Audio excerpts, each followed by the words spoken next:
Salve a tutti, oggi noi di Veneto Economy siamo qui nel reparto montaggio di Dalben per l'assemblea generale del gruppo giovani di Confindustria Veneto Est. Con noi abbiamo Sara Rachello, marketing manager di Molino Rachello e da poco consigliere di Confindustria Veneto Est. Ecco, il tema di oggi è la fabbrica del domani. Quali sono gli obiettivi per costruire questa fabbrica del domani?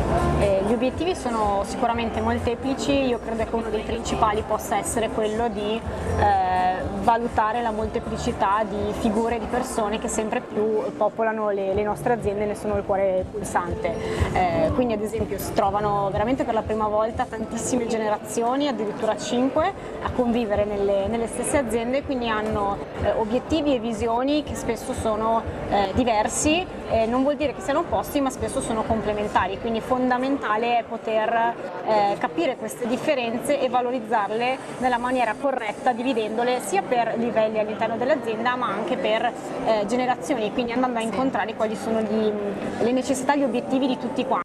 Questo ovviamente sia guardando ad un obiettivo comune che è quello del bene dell'azienda, del benessere dell'azienda nel futuro, ma anche nel benessere di ogni singolo, perché è una cosa fondamentale ed è quello che quando ogni singolo componente sta bene poi anche tutto il sistema funziona nel modo migliore.